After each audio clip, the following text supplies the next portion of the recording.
Sizlar bilan yana dilashayotganimdan xursandman. Hazarasp tariximizni so'zlashda davom etamiz.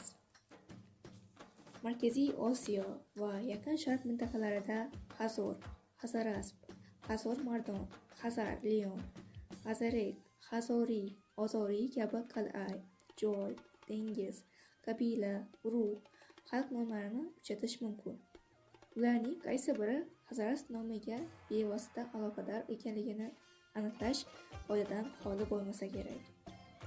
Hazarasp nomining kelib chiqishi va asl ma'nosi xususida tarix va tilshunoslik fanlarida turlicha qarashlar mavjud. Xorazm tarixi va tilini ilmiy asosda o'rgangan va shu to'g'rida yirik ilmiy monografiyalar yaratgan mashhur olimlar Yahyo G'ulomov, Tolstoy, Bamberi, Abdullayev, G'ofurov va boshqalar Hazarasp atamasini ikki qismdan Hazor va Asp so'zlaridan tashkil topgan deb izohlaydilar. Yahyo G'ulomov o'zining Xorazmning sug'orilish tarixi nomli asarida Hazarasp qal'asi tarixiga oid bir afsonani keltiradi. Afsonada aytilishicha, Hazarasp qal'asini bahaybat deb qurgan emish. Qal'aga 1000 qanotli uchar otlar suv ichgani kelar ekan, deb ularni aldov yo'li bilan qo'lga tushirib, qanotlarini qirqqan va o'ziga o'rgatib olgan. Ushbu afsonaviy uchar otlar tufayli qal'aga Hazarasp, ya'ni 1000 ot degan nom berilgan ekan. Tolstoy, Muhammadjonov, Ne'matov kabi olimlar ham Yahyo G'ulomov fikrini quvvatlaydilar va Hazarasp nomini 1000 ot to'g'risidagi afsona bilan bog'laydilar. Hazarasplik olim Jumanazarov va xivalik tarixchi o'qituvchi Muhammad Yoqub esa masalaga tarixiy lingvistik nuqtai nazardan yondashadilar. Hazarasp toponomi haqida fikr yuritar ekan, Jumanazarov uni qabila bilan bog'laydi. Ya'ni bu Hazora, Oz bo'lib, Oz qabilasi degan ma'noni anglatadi. Hazarasp formasi esa 1000 ot afsonasi asosida vujudga kelgan deydi. Professor Dosimov ham ushbu fikrni quvvatlaydi. U Ko'rishimcha, kechga qarab kimlar yozadi. Oz qabilalarining Xorazm territoriyasida yashaganligi haqida ma'lumotlar bor. Shuningdek, Oz qal'a, Oslar, Osyon kabi toponimlarning mavjudligi bu fikrni tasdiqlaydi. Ammo Beruniyning aytishicha, Oz qabilalari eramizdan oldinroq shimolga ko'cha boshlagan. Shunday ekan, ilk o'rta asrlarga mansub bo'lgan Hazarasp qal'asini Oslar shahri bo'lganligiga ishonish qiyin. Shunday qilib, Dosimov Hazarasp toponimining Oz qabilasi bilan nomi bilan bog'liq ekanligini, haqiqatga yaqinligini tan olsa-da, ushbu toponimning Xorazm xalqi tilida Hazaris shaklida qo'llanilishi va yozma manbalarda Hazaris, Hazarus, Azarus formalarida birga olinishini hisobga olib, bu nom ikki qismdan Hazor xalq nomi va Is-Uz ko'prik qo'shimchasidan iborat degan xulosaga keladi. Xiva tarixchilari Munis va Oyoxiylar mazkur toponimni Hazarasp tarzida yozadilar. Qal'ani mahalliy xalq Hazoris shaklida talaffuz etadi. O'zbekiston Fanlar akademiyasi Sulaymonov nomidagi qo'lyozmalar institutining bo'lim mudiri, tarix fanlari doktori Ishoqov Hazarasp toponimiga mutlaqo boshqacha izoh beradi.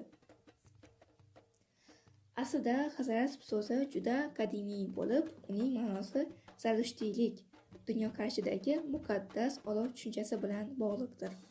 Buning etimologik asosi quyidagicha. Hazar so'zi avestada o'tar, o cho'ziq, t yumshoq bo'lib, o't olov demakdir. Bu so'zdagi t yumshoq talaffuzda z ga o'tish fonetik hodisasiga uchragan va azar shakliga kelgan. So'zning tub ma'nosi islom dini sharoitida unutilgach, u so'z fors tojik tilidagi hazor, 1000 asosida xato talqin qilingan. Natijada tilimizdagi g'alati mashhur lingvistik hodisa yuz bergan. So'zning asl ma'nosiga qaytib izohlasak, hazar otar, ya'ni otash, olov demakdir. So'zning ikkinchi qismidagi as komponenti ot emas, balki aspan muqaddas so'zining tub ma'nosi, ya'ni o'zagi qismidir. Otash, otar, ozar, hazar kabi o'zgarish qatoridagi tarixiy jarayon boshqa so'zlarda ham uchraydi. Masalan, qadimiy Aturpatkan o'lkasining hozirgi nomi Ozarbayjondir.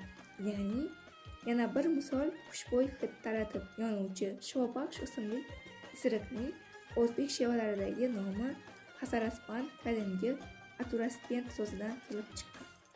Bu ham muqaddas olov demakdir. Yuqorida keltirilgan afsona, rivoyat va olimlarning mantiqiy izlanishlaridan kelib chiqadigan ilmiy xulosa shuki, tumanning amalda qo'llanib kelayotgan nomi Hazarasp emas, balki Hazarasp talaffuzidagi Hazaris shakllari to'g'ridir.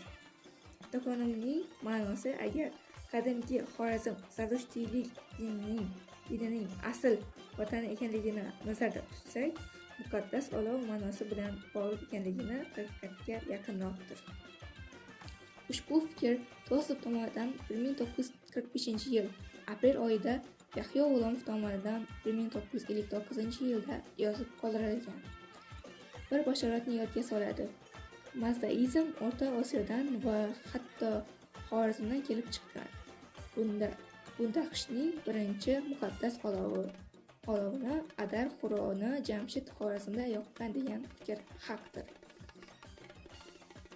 Hazarasp tarixi qadimiy o'lka, Xorazm tarixining muhim bir qismi bo'lib, uni xolisona yaratish va kelajak avlodlarga o'tmish saboqlari tarzida qoldirish mustaqillik mafkurasining dolzarb vazifasi hisoblanadi. Tarix fani ota-bobolarimizdan meros bo'lib qolgan qadimiy arxeologik yodgorliklar, qal'alar, suv va savdo yo'llari, ashyoviy dalillar, yozma manbalar, afsona va rivoyatlar, urf-odatlar va qadriyatlarga suyanadi.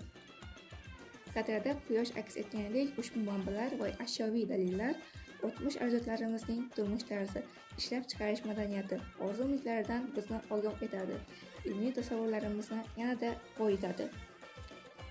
Hazarasp haqida ma'lumotlarimiz yoqqan bo'lsa, like bosishni unutmang va kanalimizga obuna bo'ling. E'tiboringiz uchun katta rahmat.